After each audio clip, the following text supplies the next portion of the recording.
Merci de votre attention, madame, monsieur. L'actualité ce mardi, le programme assurance FNFI mis sur les rails et matérialisé cet après-midi par une convention tripartite. Le ministère du Développement à la base, celui de la Santé et Sounou Assurance s'engagent à en assurer l'effectivité au profit des bénéficiaires FNFI. La démographie galopante, le phénomène est réel. Au Togo également, la population croît. On parle d'un rythme de 2,6% par an. Un défi énorme à relever pour les besoins. Comment intégrer cette dynamique démographique dans les politiques de développement? Ce sera le dossier de cette édition. Enfin, l'accès des populations à l'eau potable, l'un des défis à évoquer ce soir. Des réalisations sont en cours pour répondre efficacement aux besoins sans cesse croissants des populations. On en parle justement ce soir. Voilà, madame, monsieur, le sommaire, bienvenue et bonsoir à tous. On l'a appris ce matin, la Belgique attaquée, la Belgique figée et tétanisée ce soir par une attaque terroriste. Dès qu'il a appris la nouvelle, le chef de l'État a réagi par un message de compassion adressé à Sa Majesté Philippe, roi des Belges. En voici la teneur. C'est avec une vive consternation que j'ai appris la terrifiante nouvelle des 2 attentats à la bombe qui ont frappé ce jour l'aéroport et le métro de Bruxelles, faisant une trentaine de morts et plusieurs dizaines de blessés. Face à cette terrible épreuve, je tiens à vous exprimer ma vive indignation et ma condamnation de ces odieux attentats et à vous faire part de la profonde compassion et de la solidarité du peuple togolais. Au nom de l'ensemble de mes compatriotes, je présente mes condoléances les plus sincères au peuple belge et forme des vœux de prompt rétablissement pour les nombreux blessés et que ces odieuses attaques ont occasionné. Le terrorisme est devenu une menace planétaire, une mobilisation de tout le gouvernement et une intensification de la coopération internationale sont devenues des exigences fondamentales pour endiguer ce fléau, en vous réitérant la compassion et la solidarité du peuple togolais en ces heures tragiques que traverse le royaume de Belgique. Je vous prie, Majesté, de croire en l'assurance de ma très haute considération. Voilà ce qu'écrit le président Faure Gnassingbé à Sa Majesté Philippe, roi des Belges, suite à ces attaques dont Bruxelles a été victime, dont nous reviendrons bien évidemment sur les images dans le courant de cette édition. On connaît le FNFI qui donne de l'argent, qui accorde du crédit. Voici le FNFI qui offre de la couverture assurance. Le programme démarre bientôt. Une convention a été signée cet après-midi pour rendre cette couverture effective. Une convention qui implique les ministères du Développement à la base, de la Santé et Sounou Assurance. Les précisions et des support. C'est un pas important qui vient d'être fait dans l'opérationnalisation du programme assurance du FNFI, Fonds national de la finance inclusive. 3 structures à savoir le ministère du Développement à la base, le département de la Santé et la compagnie Sounou Assurance s'engagent à œuvrer pour l'épanouissement des populations vulnérables bénéficiaires des produits du FNFI. Le programme assurance du FNFI est un outil de sécurité sociale voulu par le chef de l'État pour assurer la pérennité des activités des bénéficiaires en cas de survenance d'événements malheureux. Ce qui signifie que les adhérents du FNFI, quand le programme sera opérationnalisé sur le terrain, ne paieront pas leurs soins santé. C'est-à-dire qu'ils auront une prise en charge totale, ils seront dispensés d'avance de frais.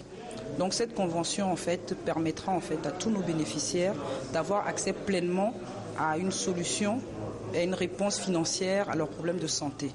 Dans la convention, nous avons prévu de prendre en charge les soins de première nécessité, c'est-à-dire les consultations, les analyses et la pharmacie. Et c'est bien évidemment à l'issue d'un appel d'offres que la compagnie Sounou Assurance a été retenue.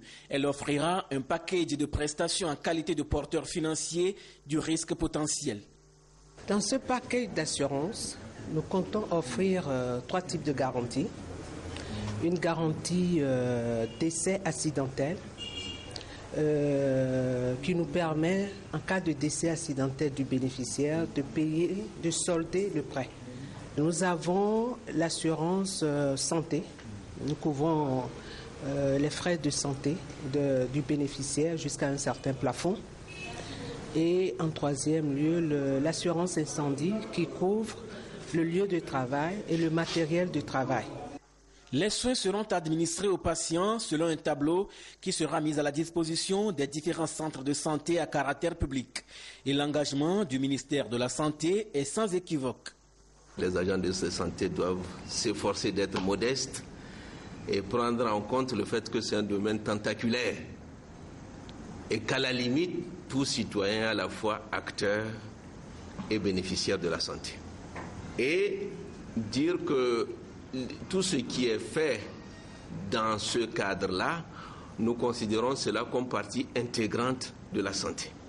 Et on n'a pas besoin d'avoir le label, l'étiquette d'agent de santé pour contribuer au mieux-être sanitaire de la population. Lentement mais sûrement, le programme assurance du FNFI se précise. Et c'est l'inclusion socio-économique sous toutes ses formes qui se concrétise ainsi dans le projet social du chef de l'État. Nous avons initié ce programme, je peux dire, depuis un peu plus d'1 an, suite à une rencontre que le chef de l'État a eue avec les fédérations des bénéficiaires du FNFI, FEBECEF. Au cours de cette rencontre, les bénéficiaires ont exprimé le désir ardent de bénéficier d'une assurance maladie. Ce sont tous les bénéficiaires de tous les produits, que ce soit ABCEF, AgriCEF, AGICEF, qui seront couverts par ce programme assurance. Et je dois dire que ça répond très bien au programme de protection sociale que le chef de l'État veut mettre en place et sur lequel nous travaillons. Ça rentre également dans le programme social du chef de l'État qui veut assurer l'inclusion sur toutes ses formes dans notre pays.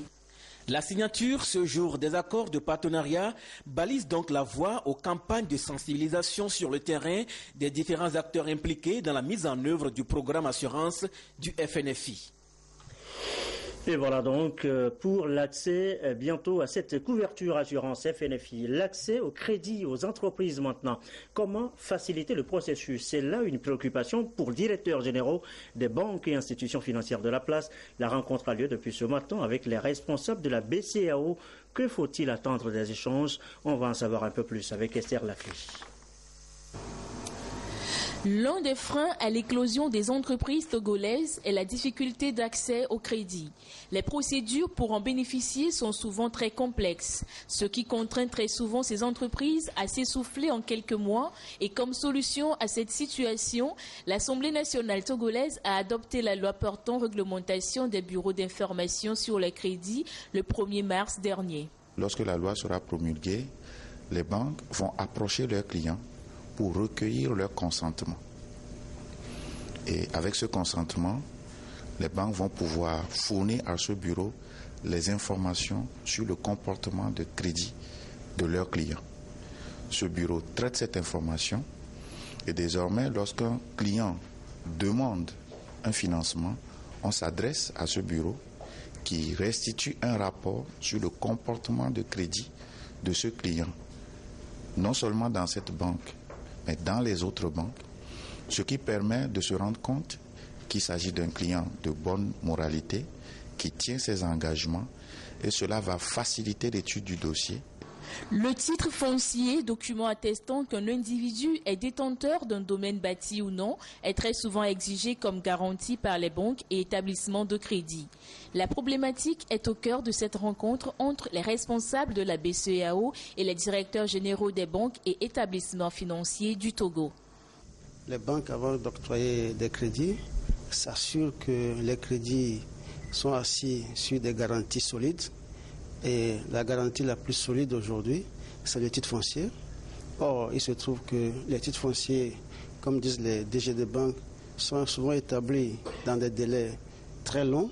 Un dispositif a été mis en place ensemble pour que nous puissions trouver des délais plus abordables afin que les banques puissent financer facilement l'économie. Le deuxième point qui a été abordé concerne l'évolution récente de la situation bancaire. Nous avons noté que l'activité bancaire se porte relativement bien. Les dépôts sont nettement en hausse de 13%.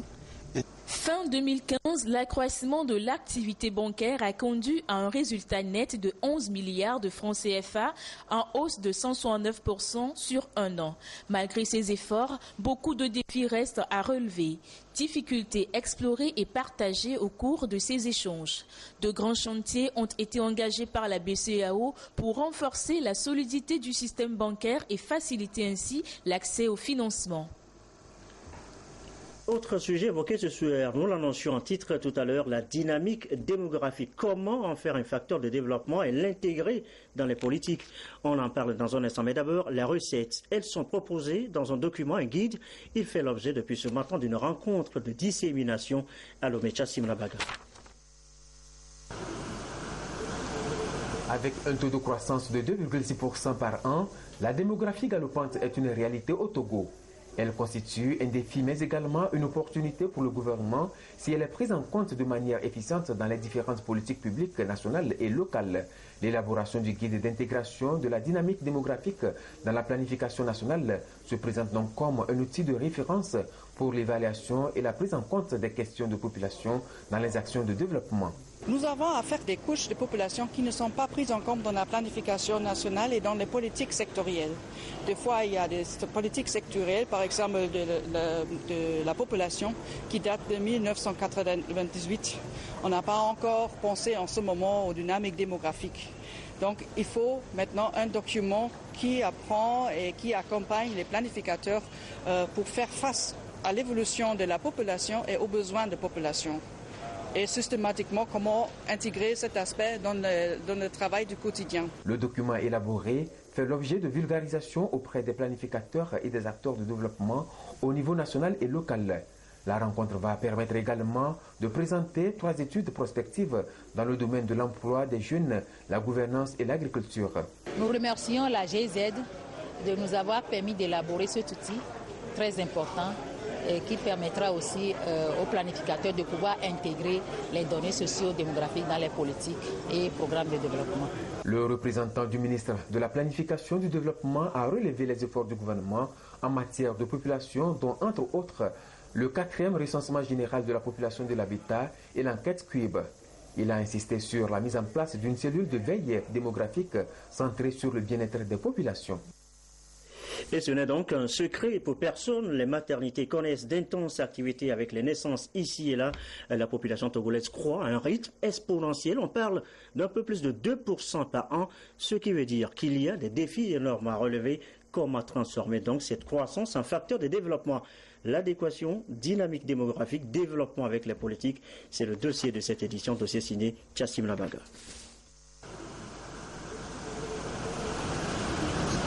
Selon les projections, le Togo comptera en 2021 plus de 8 millions d'habitants. Cette croissance démographique, fruit de l'action conjuguée d'un taux de fécondité qui reste élevé et de celui de mortalité en constante réduction, aura des répercussions réelles sur le développement du pays. C'est une croissance énorme et cette croissance, cette dynamique démographique, aura des conséquences très importantes pour tous les secteurs, dont l'éducation, la santé, l'économie bien sûr, mais aussi l'environnement. Il faut prendre en compte cette croissance dans toute la planification de la politique. Ça veut dire qu'on aura besoin de plus d'écoles, on aura besoin de l'emploi et beaucoup des autres choses pour maîtriser vraiment cette croissance. L'urbanisation galopante sera un autre défi à relever, d'où la nécessité de prendre des mesures idoines en direction du monde rural. Il faut créer des opportunités, créer des perspectives pour les personnes qui habitent au milieu rural pour ne pas contribuer plus à l'exode rural. Et pour cela, c'est très important de créer des opportunités là-bas. Emploi, mais aussi traitement médical, opportunités au niveau scolaire, éducation, formation professionnelle, énergie. Pour le Togo, engagé dans un processus d'émergence d'ici à l'horizon 2030, il est important d'intégrer les données de la dynamique démographique dans la planification nationale et sectorielle. Ceci passe par la production, la diffusion et l'utilisation des ressources statistiques sur les populations bénéficiaires des actions de développement. Et nous évoquions à l'instant les défis inhérents à la croissance rapide de nos populations. L'eau, on vient de le voir, reste un défi majeur, l'accès à l'eau potable précisément. Et on va marquer un arrêt sur cette journée du 22 mars, la journée mondiale de l'eau, la 23e édition autour du thème l'eau et l'emploi. C'est un rappel, on le sait, des efforts sont faits chaque jour pour que les populations aient un peu plus accès à cette eau potable. On fait le point ce soir avec Prudence Issou. Le taux de desserte en eau potable a significativement augmenté ces 10 dernières années au Togo. 25% en milieu rural et 10% en milieu urbain. Ces performances encourageantes ont été enregistrées grâce à la mise en œuvre de la politique nationale d'approvisionnement en eau potable sur la période 2005-2015. 2000 nouveaux forages construits, 21 systèmes d'adduction d'eau potable renforcés, la dotation de 5 chefs-lieux de préfecture de systèmes d'adduction. Ces ouvrages viennent soulager la corvée des femmes qui parcouraient des dizaines de kilomètres à la recherche de cette denrée précieuse. Fini désormais les maladies liées à la consommation d'eau non potable. Dans le temps passé, là, c'est dans les rivières qu'on puisait pour boire. Depuis qu'on a fait le forage, là, maintenant on boit l'eau bien. Il n'y a plus de maladies. Pour chercher de l'eau, c'était trop loin pour nous. Et parfois tu vas, l'eau est déjà finie. Des fois c'est sale. C'est comme c'est les porcs qui lavent dedans. Mais nous souffrons beaucoup. Maintenant, nous sommes libres. Pour faire tout ce qui est avec de l'eau, nous venons seulement pour pomper. Donc maintenant, nous sommes bien dans notre village. Les besoins sont encore énormes et des efforts doivent être poursuivis pour atteindre plus de 90% de taux de desserte en eau potable au plan national. Un défi du gouvernement qui compte renforcer davantage l'extension du réseau d'adduction en eau potable dans les centres urbains. La réhabilitation des réservoirs d'eau est aussi prévue, de même que le renforcement des capacités de stockage hydraulique. Les projets en cours ciblent toutes les régions économiques du Togo. Il est aussi envisagé l'amélioration considérable du taux de desserte en eau potable à Lomé. Ce projet permettra au Togo d'ici 5 ans de disposer de 160 000 m3 additionnels d'eau et de desservir toute la région maritime et des plateaux. Ces initiatives en cours dans le pays permettent de générer des emplois, ce qui a amené le ministre en charge de l'hydraulique à inviter les jeunes à s'investir pleinement dans les métiers relevant du secteur de l'eau à l'occasion de la 23e édition de la Journée internationale de l'eau. Une stratégie pour faire de l'eau un outil efficace de lutte contre le chômage au Togo. Et à côté de ces efforts du gouvernement et de ses partenaires, il y a l'investissement individuel. Ces forages à usage privé, ici et là, dans les habitations, dans nos quartiers, dans nos villes et villages, effort louable. Seulement, un bémol, l'eau de ces forages est-elle une eau de qualité? La question se pose. Un souci de santé. Nous reviendrons sur le sujet dans le courant de cette édition, si tout va bien. Et on ne peut pas parler de ceci sans cela. L'eau va avec l'électricité, vous le savez. Direction, donc, le campus universitaire de Lomé, désormais éclairé aux panneaux solaires. Un souci de moins pour le gouvernement et pour les étudiants. Ces derniers s'en réjouissent d'ailleurs. Le gouvernement pas moins. L'éclairage public au campus universitaire de Lomé. Sylvain Raboutou. L'implantation de ces lampadaires, ça et là, sur toutes les rues du campus universitaire de Lomé, fait partie intégrante des projets du gouvernement en matière de modernisation des universités publiques. Un éclairage fourni par des panneaux solaires en vue d'offrir aux étudiants un cadre pouvant leur permettre d'améliorer leurs conditions d'études. Et déjà, les bénéficiaires poussent un ouf de soulagement. Ça permet que le campus devienne plus clair. Ça nous éloigne des dangers parce que des fois, quand on finit les cours les nuits, on a des difficultés à rentrer, tout est sombre. Maintenant, avec ce travail, nous rentrons facilement. Quand on est même dans la ville et on regarde le campus la nuit, c'est bien joli. Donc je souhaite que le travail là soit continuel et qu'on puisse planter des choses comme ça partout. L'obscurité aussi ne nous permettait pas d'apprendre la nuit, parce que toute la journée on est occupé, la nuit il faut apprendre mais il n'y a pas la lumière. Mais avec l'implantation de ces panneaux, vraiment ça nous avantage. D'abord, les voies sont claires, l'enceinte de l'établissement c'est clair un peu partout et ça nous permet également de sortir la nuit pour apprendre dehors. Cette infrastructure va aussi permettre de relever le défi de l'insécurité au sein du campus et rendre surtout les structures d'accueil plus accessibles. Des projets engagés de longue date et qui se poursuivent. Il y a d'autres projets qui concernent les équipements, les infrastructures routières et tout cela, de façon à faire de nos universités publiques non seulement des lieux d'apprentissage, mais une qualité de la formation, un lieu attractif en termes de l'offre de formation. Tout cela pour faire en sorte que les structures d'accueil de nos jeunes apprenants suffisent, parce qu'aujourd'hui la demande est très forte Non, le gouvernement met les bouchées doubles pour pouvoir répondre à cette demande et faire aussi en sorte que les structures que nous mettons en place répondent aux besoins du marché, du travail tout simplement. Ça, c'est une autre préoccupation majeure qui est prise en charge par le gouvernement. Le projet a débuté il y a quelques mois déjà et les voies sont désormais éclairées toutes les nuits. En dehors de ces réalisations, d'autres avancées sont également notées, notamment la dotation du campus de Lomé d'un nouveau bloc polyvalent. D'autres projets sont encore en vue pour faire du campus de Lomé un véritable temple du savoir, résolument tourné vers la modernité. L'actualité, c'est aussi la concertation ce mardi des acteurs des projets, programmes pour l'environnement. Ils étaient tous là ce matin face au dérèglement climatique. Comment préserver les ressources? L'équation toujours à résoudre. Antoinette Omao va voir. Lors de la 21e conférence des partis sur le climat à Paris, les États ont pris l'engagement de réduire les émissions de gaz en deçà de 2 degrés Celsius. Pour atteindre cet idéal, il faudrait une synergie d'action au niveau de chaque acteur en vue de réduire les impacts des changements climatiques. Le gouvernement togolais, pour sa part, met les bouchées doubles en matière de gestion rationnelle de l'environnement. Ici, à Notiens, les acteurs nationaux réfléchissent sur la mise en place d'une plateforme susceptible de créer une synergie entre tous les projets et programmes afin de prévenir et réduire la fréquence des catastrophes. Nous nous retrouvons à Notiens pour essayer de réfléchir sur la meilleure manière de mutualiser les efforts au niveau justement de la mobilisation des ressources que les partenaires mettent souvent à notre disposition. Si nous arrivons à créer une synergie au niveau de nos projets, les partenaires aussi s'y retrouveront et cela nous permettra aussi de mobiliser des fonds additionnels pour nos projets et programmes. L'initiative a bénéficié de l'appui financier de la Banque mondiale à travers le projet Gestion intégrée des catastrophes et des terres, PGICT.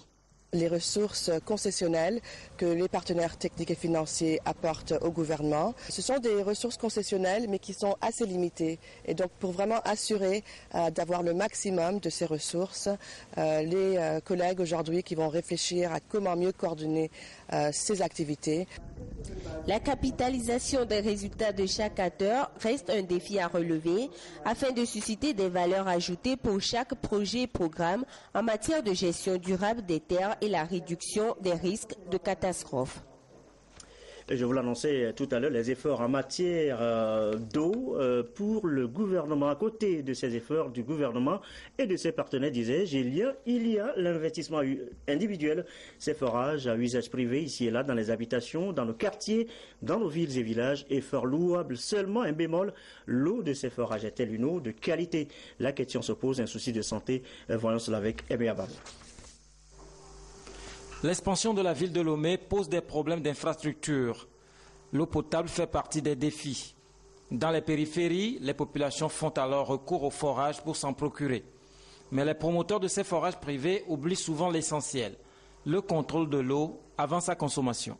Il faut savoir que Lomé et ses environs étaient, dans les années 70-80 par là, des zones agricoles. Donc il y a eu l'utilisation des pesticides, des engrais, etc., qui ont pour la plupart au fait pollué le sol. Donc l'eau, quand elle n'est pas cherchée très profondément dans la nappe, à partir de 100 mètres de profondeur, etc., eh bien cette eau-là, elle est polluée. Donc quand on la ramène en surface, avant de la consommer, il faut absolument la traiter. Et le traitement de l'eau ne coûte pas plus cher, au fait, que les dégâts que cause, au fait, un défaut de traitement sur la santé de nos compatriotes. Ces dégâts sont surtout relatifs à des risques de maladie, par négligence ou par ignorance, car l'aspect clair et limpide de l'eau n'implique pas forcément qu'elle est potable. Malheureusement, une fois qu'on a trouvé l'eau, on commence par la boire pour la plupart de nos compatriotes. Vous allez avoir en fait les matières solides qui sont dissoutes dans l'eau, vous allez avoir aussi les bactéries qui les contaminent. Et vous avez des maladies parfois extrêmement graves qui surviennent qu'avec le temps, parfois dans l'immédiat. Dans les maisons, par exemple, vous pouvez avoir le problème d'infection des organes génitaux, effectivement, par des femmes, évidemment, et ça pose un souci. Mais est-ce qu'ils viennent nous voir systématiquement? C'est la question. La réponse est pratiquement non. Et nous avons lancé à l'époque un programme appelé Vérif-O, et on a constaté qu'il y a eu quand même un réel engouement. Mais je vais vous surprendre en vous disant au fait que certaines personnes même qui ont payé pour faire les analyses auprès de nos partenaires INH ou TDE, certains malheureusement ne viennent pas retirer leurs résultats. Les forages privés sont de bonnes initiatives, certes. Ils contribuent à éviter les corvées d'eau et à rapprocher l'eau potable des populations. Mais au-delà des éventuels contrôles régaliens, les premiers réflexes doivent provenir des citoyens eux-mêmes. L'actualité à l'étranger, au Mali d'abord. Le pire peut être évité hier devant l'hôtel Nord-Sud de Bamako, un établissement qui abrite la mission européenne chargée de former l'armée malienne.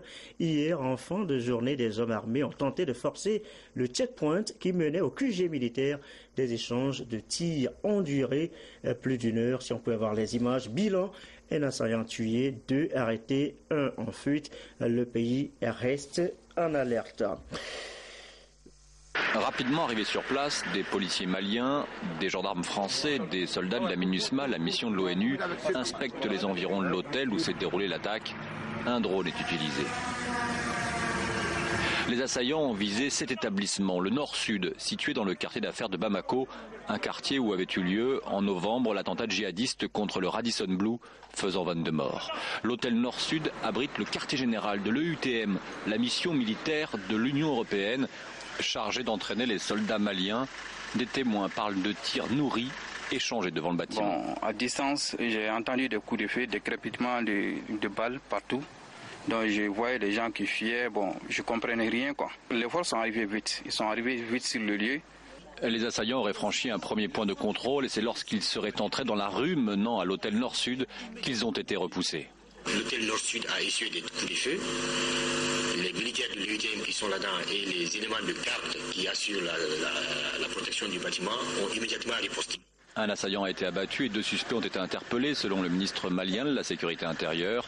1 ou plusieurs suspects pourraient être en fuite. Le UTM précise qu'aucun de ses membres n'a été blessé. Actuellement sous commandement allemand, la mission de l'Union européenne a été déployée il y a 3 ans au Mali dans la foulée de l'opération militaire déclenchée par la France pour chasser les djihadistes qui contrôlaient le nord du pays. L'attaque n'a pas encore été revendiquée et on ne connaît pour l'instant ni l'identité ni les motivations des assaillants. Et la Belgique aussi, à son tour, frappée ce matin. Nous en parlions avec le message du chef de l'État. Il était à peine 8 heures quand une attaque a débuté à l'aéroport de Bruxelles-Venten. Une explosion a fait d'abord 14 morts, puis une seconde dans une station de métro. Au final, une trentaine de morts et de nombreux blessés. Regardez. 7h50 ce matin. 2 explosions ravagent l'aérogare. Et on en craint une 3e. Le temps de reprendre ses esprits et d'être emporté par la panique. En arrière-plan, le terminal B de l'aéroport de Bruxelles-Zaventem, vitres et plafonds soufflés, blessant et tuant dans leur chute des passagers. Les rescapés s'enfuient et les informations manquent. Monsieur l'agent, parlez un peu français. L'attentat vient de faire 14 morts et 90 blessés. L'œuvre d'un kamikaze aperçu par cet employé. Dès qu'il a fini de parler dans une langue arabe, j'ai vu une détonation, mais énorme. Donc c'était une panique générale. J'ai fait sortir 2 policiers qui avaient des jambes déjà broyées. Un attentat suicide planifié, puisqu'une heure plus tard, à 9h11, dans les sous-sols du centre-ville, quartier du Parlement fédéral et de la Commission européenne, une autre explosion. Cette rame déchiquetée venait de quitter la station Malbec. Les survivants s'échappent le long du tunnel pour tomber à l'extérieur sur un hôpital à ciel ouvert. 20 personnes ont péri, 110 sont blessés. J'ai vu juste une explosion, on a eu un gros flash de lumière et tout le métro qui s'est explosé, les fenêtres nous sont tombées dessus, les portes sont ouvertes. Et comment vous allez-vous? Choquée. Mais oui, il faut... Qu'est-ce que vous avez vu là en bas, mademoiselle? J'ai pas voulu regarder. Les deux carnages ont été revendiqués par Daesh. Principaux suspects, ces 3 hommes identifiés par la vidéosurveillance. Près du corps de l'un d'eux, une Kalachnikov et une 3e bombe intacte qui aurait dû exploser. Les autres suspects sont activement recherchés. Voilà, et je précise que dès qu'il a appris la terrifiante nouvelle, eh bien, le chef de l'État a réagi. Il a adressé un message de compassion à Sa Majesté Philippe, roi des Belges. Sport et dopage, 2 termes qui semblent s'accommoder, quoique le second constitue un fléau. Pour le premier, le Togo s'engage aussi dans la lutte. Un document de plan stratégique a fait l'objet de validation ce mardi à Lomé. Félix Simdacha. La pratique du sport est bonne pour la préservation de la santé et constitue une source de revenus pour les professionnels. Malheureusement, la volonté d'atteindre de meilleures performances, gagner des titres et récompenses conduit les athlètes de haut niveau à des méthodes peu recommandées, notamment le dopage. La pratique devient courante et menace la valeur éthique du sport. Pour combattre le fléau, les mesures répressives sont prises sur le plan international. Une dynamique à laquelle le Togo a adhéré depuis 2009 avec la ratification de la Convention internationale contre le dopage dans le sport. Dans le prolongement de cette volonté de faire du Togo une terre où se pratique un sport sain et contribuer à son rayonnement sur le plan international, un plan stratégique quinquennal de lutte contre le dopage a été élaboré. Document soumis à validation à cette rencontre. Nous avons maintenant un plan stratégique qui est un document juridique qui sera approuvé par le gouvernement et ce qui facilitera le financement des actions du CNAD pour que toutes les actions que nous avons prévues puissent être mises en œuvre, ne serait-ce que 80% de ces actions qui sont très pertinentes pour que le ministère puisse mener à bien cette lutte qui va redorer le blason du Togo. Bien sûr que le Togo n'est pas encore cité parmi les pays où les sportifs se dopent, mais avec l'avancée de ce phénomène, il y a lieu de prendre des dispositions, de prendre des précautions pour que ça n'arrive pas au Togo. Pour élaborer ce plan stratégique, le Togo a bénéficié de l'appui financier de l'UNESCO à travers ses fonds pour l'élimination du dopage. Le directeur de cabinet représentant le ministre en charge du sport a salué cet engagement de l'UNESCO aux côtés du Togo pour assainir le secteur du sport national, tout en réitérant l'engagement du gouvernement à promouvoir le sport et à combattre les pratiques illicites. Il a invité les participants à une synergie en vue de parvenir à des réflexions visant à mettre à disposition un plan approprié. Et on va terminer sur ce concours de programmation informatique en compétition des étudiants togolais des écoles et instituts de formation. Ils ont rivalisé de génie à l'occasion. Serge Terston de Douaré. L'informatique évolue et chaque pays se doit de s'investir pour être à la pointe des avancées technologiques. C'est le souci de Mapcom Technologies qui a initié ce concours de programmation informatique à l'endroit des jeunes Togolais. Ici, les étudiants tentent de résoudre plusieurs problèmes informatiques en peu de temps pour être leaders de la programmation. Pour cette 3e édition, il est question de cultiver davantage l'esprit de créativité et d'ingéniosité chez les jeunes. L'informatique repose sur la programmation, raison pour laquelle ce concours a été organisé pour mettre en lumière le génie informatique togolais. Nous prenons des valeurs qui sont lesquelles l'esprit de la compétition et le travail en groupe. On ne peut rien faire si l'on ne se met pas ensemble. On ne peut rien faire s'il n'y a pas cet esprit de compétitivité. 20 équipes constituées en 3 groupes d'étudiants ont su montrer leur savoir-faire en termes de résolution informatique. Nous avons donné le meilleur de nous-mêmes, plus d'efforts et ça a payé. Nous sommes vraiment fiers d'avoir gagné ce concours. C'est vrai, c'est après l'achèvement d'un certain grand effort consacré au travail.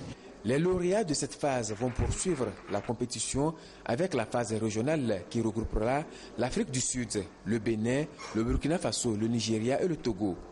Mapcom Technologies est un groupe spécialisé dans la sécurité informatique avec pour objectif d'accompagner les entreprises. Et sachez enfin que la Direction générale de la Compagnie énergie électrique du Togo informe son aimable clientèle que suite à des perturbations sur le réseau électrique provenant de la VRA, la fourniture de l'énergie électrique a connu des interruptions temporaires ce mardi 22 mars 2016 dans certains quartiers de la ville de Lomé, de Tchévier et de leurs environs. La Direction générale de la Sûreté présente ses excuses aux clients concernés par le désagrément et les remercie pour leur compréhension. Fin de cette édition, une belle soirée.